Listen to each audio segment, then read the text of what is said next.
I think first up, how do you put the island into your beer?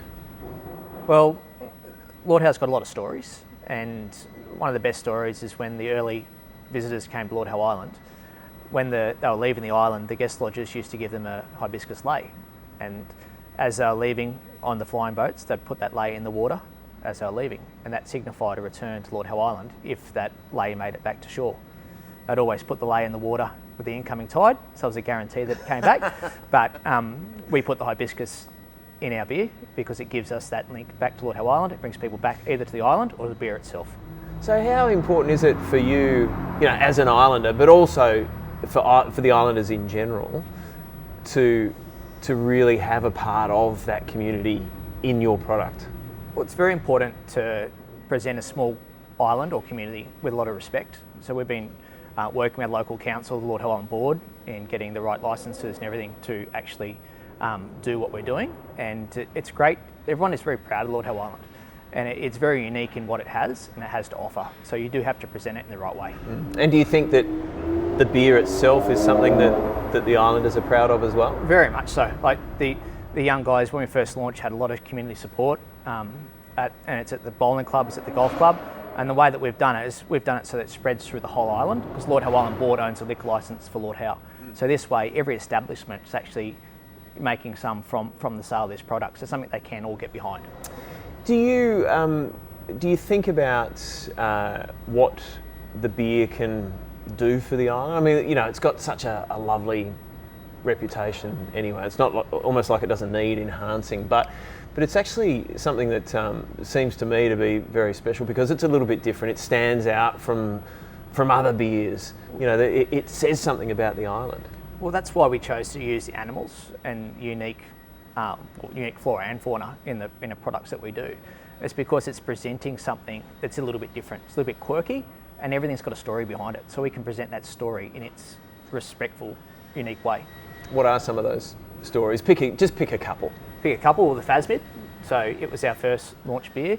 It's a pale ale. Everyone said, why isn't it your mid-strength? And well, it's at the stage it was an extinct insect. And it was rediscovered, and it was rediscovered on Ball's Pyramid.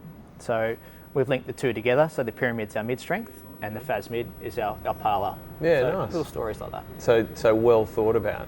And what do people say when they're on the island? I mean, obviously the beer's available everywhere, but when people are sitting on the island and they're drinking the beer, and it's part of the island, what do people say to you? Oh, they love it. Like you walk up to the golf club. It's on tap at the golf club.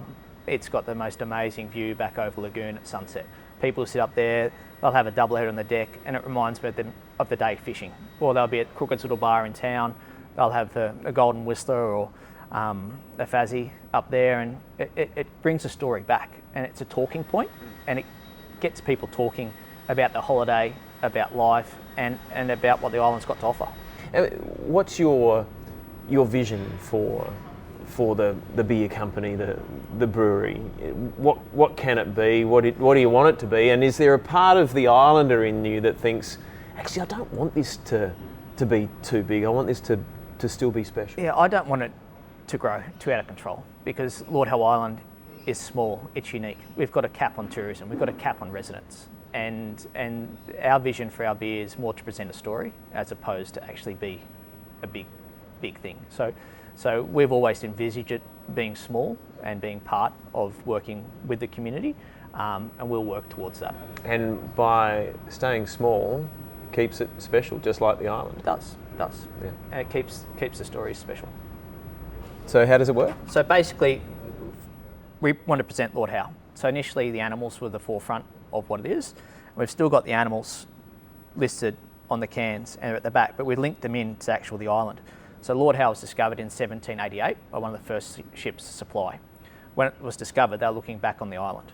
So we've redesigned all our cans to look back to the island. So being a boatie, I run boat tours on Lord Howe Island as well. So when you're out at sea, you look back to the island, it's always got a different perspective. Yep. So when you're looking from the north, you can just see the mountains. But when you go to North Rock, it opens up Ball's Pyramid behind the island. Yep. So you're out there, you can see Ball's Pyramid behind the back of the island.